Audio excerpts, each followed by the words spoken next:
Debo decir que la verdad me pensé para ver esta película por lo mismo que la mayoría. No quería ver a un perrito sufrir, pero me ganó la curiosidad.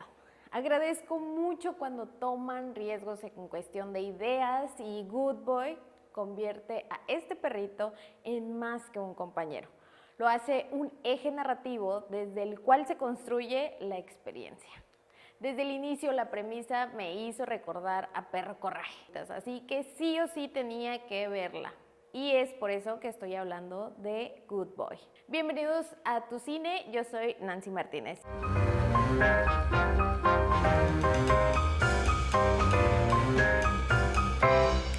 Los perros son los primeros que advierten al humano de lo que viene. Este siempre termina siendo la primera víctima de las entidades paranormales. Ya desde la primera escena, el perro, llamado Indy, aparece mostrando un primer impacto de terror. El vínculo entre Todd e Indy es central para la lectura de la película. Todd es el joven enfermo que hereda la maldición de su familia, una enfermedad incurable, misma que mató a su abuelo, y junto con esta enfermedad, Todd también hereda la casa vieja de su abuelo, en medio del bosque. Y decide alejarse ahí para pasar sus últimos días acompañado de Indy, su mejor amigo. Con su actitud, Todd busca alejarse de su hermana, personaje que aparece a través de llamadas telefónicas preocupada por él y también por Indy.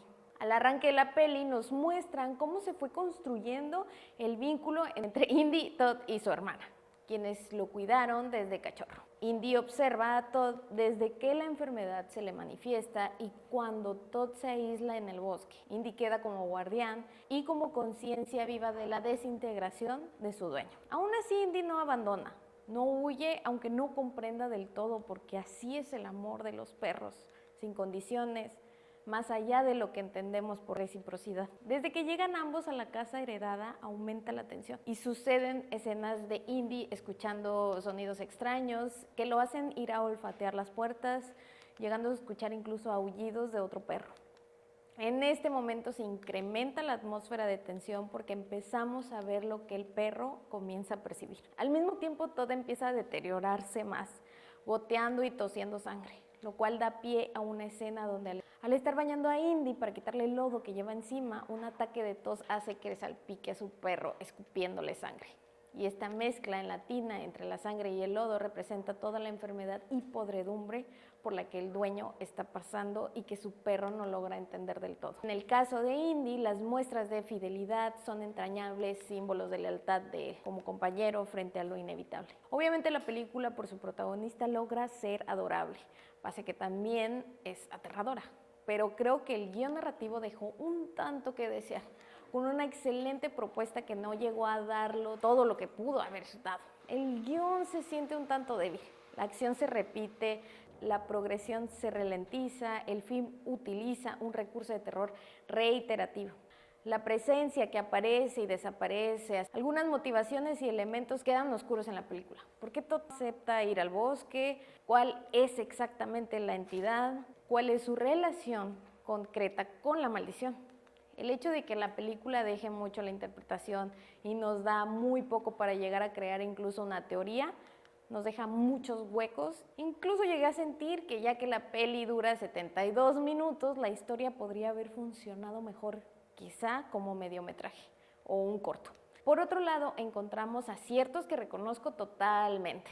La premisa es original: casa aislada, enfermedad heredada, perro como narrador.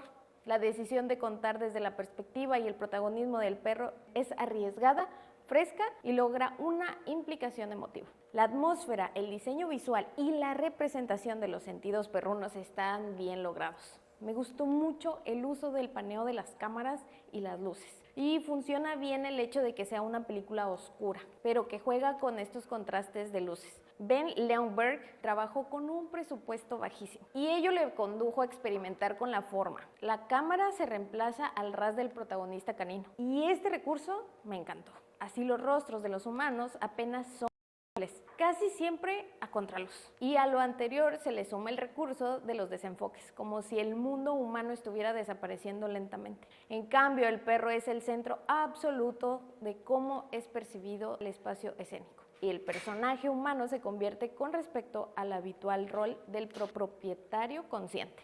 Con tales decisiones argumentales y estéticas se logra que el espectador viva el terror desde otro ángulo, porque mientras el humano racionaliza el miedo, el perro simplemente lo siente. Obviamente uno de los aspectos más destacados de la película es la actuación de este precioso perrito, que en la vida real se llama Indy Jensen. Y aún es más de resaltar el hecho de que no es un perro de cine, simplemente es una mascota muy bien entrenada en casa. El director lo firmó durante 3 años, adaptándose al ritmo del protagonista. Tanto el director como su esposa productora, Carrie Fisher, trabajaron con Indy en sets cerrados evitando distracciones para el perro. Y lo más bello es que incluso Indy nunca supo que estaba haciendo cine. Nos regaló una de las actuaciones más sinceras que he visto en los últimos años. Todo lo anterior le confiere al film de un carácter casi artesanal. Todo es tacto, paciencia e instinto. La siguiente parte viene con spoilers. Así que si aún no has visto la película, te recomiendo que vayas a verla y luego regreses para que me cuentes tu opinión sobre el final. Debo confesar que mi primera reacción sí fue creer que el perrito se murió, pero esta escena final por sí misma es importante analizar. Primero está el detalle del perro fantasma, al que Indy escucha aullar en el sótano, y cuando Indy encuentra los huesos del antiguo perro, que era se dispara esta gran preocupación con el perro que también fue fiel y murió esperando a su amigo. En el momento en el que Todd muere es cuando podemos ver su rostro. Pero ahí no termina su sufrimiento al finalizar su vida, sino que comienza a radicalizarse la maldición representada por este ente de barro que atormentó toda la película a Indy y que lo arrastra a la cueva que pareciera ser la entrada del infierno. Resulta muy significativo el hecho de que mire a Indy y le diga que se quede, que sea un buen chico. Esa frase de "sé un buen chico" retumba en un eco, una orden y una bendición. De esta forma, la trama de la película funciona como una despedida lenta e inevitable. Los que hemos perdido a un amigo perruno sabemos que el dolor de ver su mirada por última vez, sin poder hacerle entender cuánto lo amamos. En el caso de la película, lo que sucede es al revés. Esta manera de despedirse, muriendo el ser humano sin que el perro entienda que no lo está abandonando por falta de amor o de interés, sino porque ya no le alcanzó la vida a Todd para seguir al lado de Indy. Por un momento pensé que terminaría como el perrito del abuelo, esperando eternamente su muerte. Pero entonces aparece la hermana de Todd y con ella la entrada del sótano de la casa se ilumina con una luz casi divina.